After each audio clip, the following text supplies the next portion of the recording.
Hello guys, Lit here. So today's video will be about currency making, and this is a farming strategy I've been doing since yesterday, and it has been a very consistent currency, and it also get me a Mageblood under 2 days.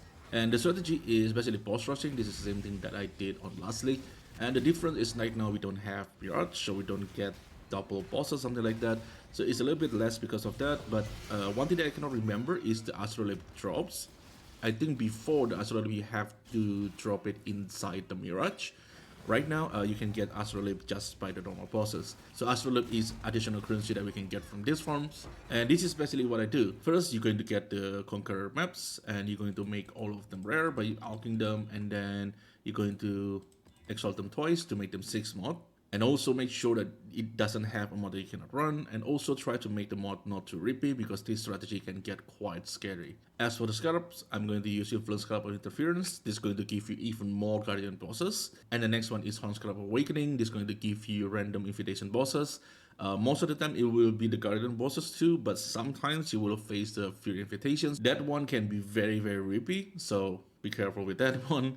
And the last one is Cartography Scarab of Escalations. This is just to increase the map drops, so you can sustain your own maps. And we're going to do all of this in City Square.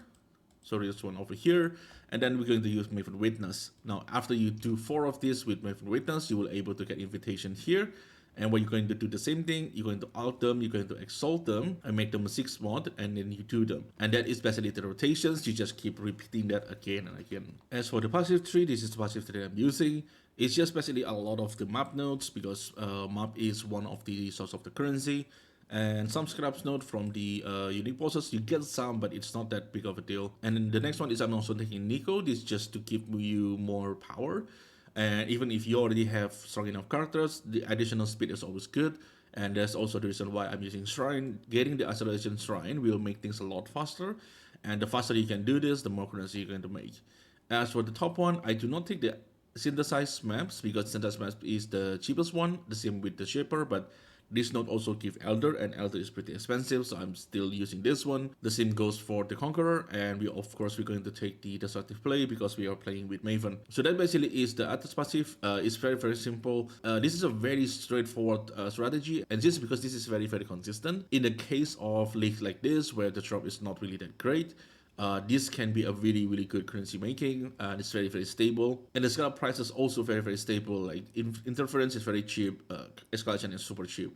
Awakening is a little bit expensive. I think it's around like 40 C, something like that. But this awakening price is tied to the chisel, so if the awakening go up, chisel price also going to go up. So basically it's just the same thing. This is the reason why this is a strategy I always follow back to whenever I don't know what to do. Boss rushing is always something that I go to because it's very stable. So I do a little bit of sample run. So this is like 20 maps. I done it in 50 minutes, and I got like 22 Divine per hour, which is pretty good. The cost is 4 Divine for that one, 20 Horn of Awakening, as you can see over here, 20 Scarab of Interference, and some maps and all that stuff. And the cost is actually 40, the revenue is 23, so you know we get 18 profit. And if you count the per hours, this is like 22 Divine per hour, which is, I think this league, this is pretty good number. 22 fun per hour in last league is like kind of like meh, but this league I think is pretty good. So you basically need like 10 hours to farm this strategy to get a Mageblood, because Mageblood right now is around 200 Divine, I think. The Mageblood right now is around 200 Divine. So you need like 10 hours of this, which is I think not too bad. 22 Divine per hour I think is pretty good amount of currency. So that is basically the strategy. Now I want to talk a little bit about the update for the build, because I have the Mageblood right now here. So there's a bit of a changes. Obviously we're going to use the Flask, Ruby Flask. Now you don't need the Jewel anymore. You will get 90 max just by this one. And Silver will give you more cast speed, which cast a lot faster. And then this one give you more elemental resistance. We're not quite capped like plus 200 yet, but that's not that big of a deal. I think having some Diamond Flask here also help with the crit. Now I don't have to use the critical strike support here. I can just use Arcane Search, and that is because I'm using the Hierophants. Hierophants basically give you Arcane Search, and the Arcane Search will give you more spell damage and all that stuff. I think this Forbidden Jewel is also pretty cheap, so shouldn't be a problem.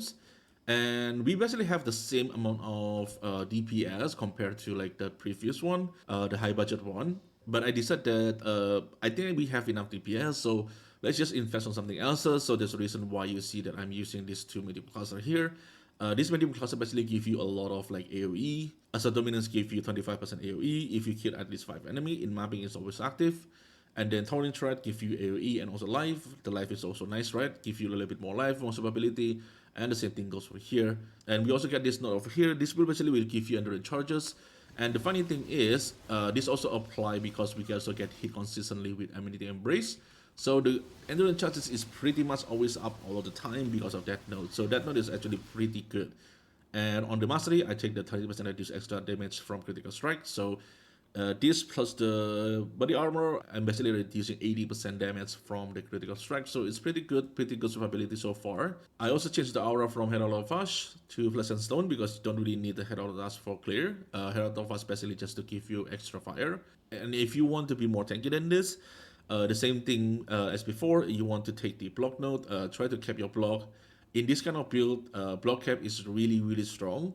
It's going to make you like pretty much immortal if you can get like block cap. So if you want to go that route, you can, but I think I will not push it that far. Even when I face with the Fear Invitations, usually when I die by that is usually because I don't see where they're coming from, and Sirius just like beam you up, and then Shipper also beam you up, something like that. So it's not that big of a deal for me, but if you want to be more tanky, cap your block and you'll be very tanky. So that's basically the update for the build. Just a little bit update, it's just about changing a little bit because I'm using Mageblood now.